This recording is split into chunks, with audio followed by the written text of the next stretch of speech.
राति खाइबा परे शोइबाकु जाउथिले दशरथपुर ब्लॉक चांदकुदा गाँर गौरांग जेना खट पाखकु जाउछन्ते देखिले चट्टाण रे गोटे छोट साप बुलुछि। गौरांग ताकू घौड़ाइबाकू चेष्टा करिबारु फणा टेकी दंसीबाकू उहुकी आसिला सापटी।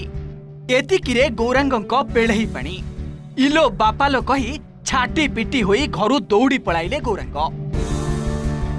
माटी घर होइथिबारो कांथरे थिबा मूसा गातरे आउ किछि साप थाई पारंती बोली तांकर संदेह हैला। छुआ सापटी बुलुथुबारु हुए तो घर भितरे ता मां थाई पारे बोली आशंका करी स्नेक हेल्पलाइन सदस्यंकु डाकी थिले गौरांग। पहुंचिले साप धराली एवं आरंभ होईगला ऑपरेशन स्नेक रेस्क्यू। घरे गोटिए साप अछि बोली भाबुथुबा गौरांग परवर्ती अवस्था रे जहा देखिले तांको तंटी सुखीगला। बेडरूम चट्टाण माटी खोली बाहर करागला गोटिए परे गोटिए 21टी नागसाप छुआ ता सह फुटा अंडा खोल भी बाहर करागला। हेले मां साप को खोजी पाइलेनी उद्धारकारी टीम। भितर नाग छुआ चार्टा बुलू देखू आम हेल्पलाइन वाला डाक खोलाखोली कर 21टी छुआ अंडा फुटा अंडा आम धरलु। धरला माँ मिलूनी सब खोलला भी माँ दुटा माँ भी मिलूनी केवल छुआ तार अंडा हेल्पलाइन वाला धरिकी ने सुरक्षित जगह नहीं छाड़। गोटिए नागसाप छुआ देखिबा परे सेठी भूल रे घर भितर को पशि जाइतिबा भाबिथिले गौरांग। सेई सापटी फणा टेकी गौड़ाइबारु से स्नेक हेल्पलाइन सदस्य जहांगीर खान को डकाइथिले। जदि छोट सापटी को घरु तड़ी देई गौरांग सेही घरे सोई जाई थांते तेबे निश्चित किछि बड़ अघटन हुए तो घटी थांता।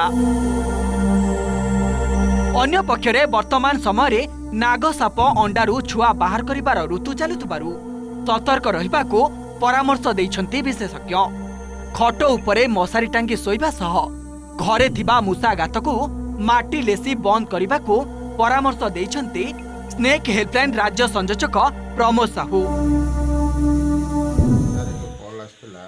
चांदकुड़ा ग्राम जेना कल करते घरे 2-3टा छोट छोट साप बुलुवार देखिले जो घोड़िया चेष्टा कले से फणा टेकी भयभीत हो जाते पूरा परिवार आमको कल कले जहांगीर जाइए उपस्थित है देखिले गोटाक पर गोटाए 23टी नागछुआ उद्धार है। किसी अंडार खोलप उद्धार है से जो चट्टाण माटी घर शोइबा घर चट्टाणटा पूरा संपूर्ण भाव खोलाला ता भितर मूसा जो गात करते भितर नाग रही अंडा फुटिकी छुआ बाहर। तेणु बर्तमान पूरा उपयुक्त समय नागसाप अंडार छुआ बाहर समय। तेणु समस्ते टिके सतर्क रहा दरकार। उच्चा स्थान में खट उपर शोइबा दरकार, मशारी टांगी शोइबा दरकार एवं बाड़ी बगीचा घरर परिवेश को सफा। विषधर साप कामुड़े प्रतिवर्ष राज्य में अनेक लोक मृत्यु मुखरे पड़ुवा बेले सर्पाघातरू रक्षा पाइबा पई सचेतन हेबा निहाती जरूरी। जाजपुर संजीव नायक रिपोर्ट, ओटीवी।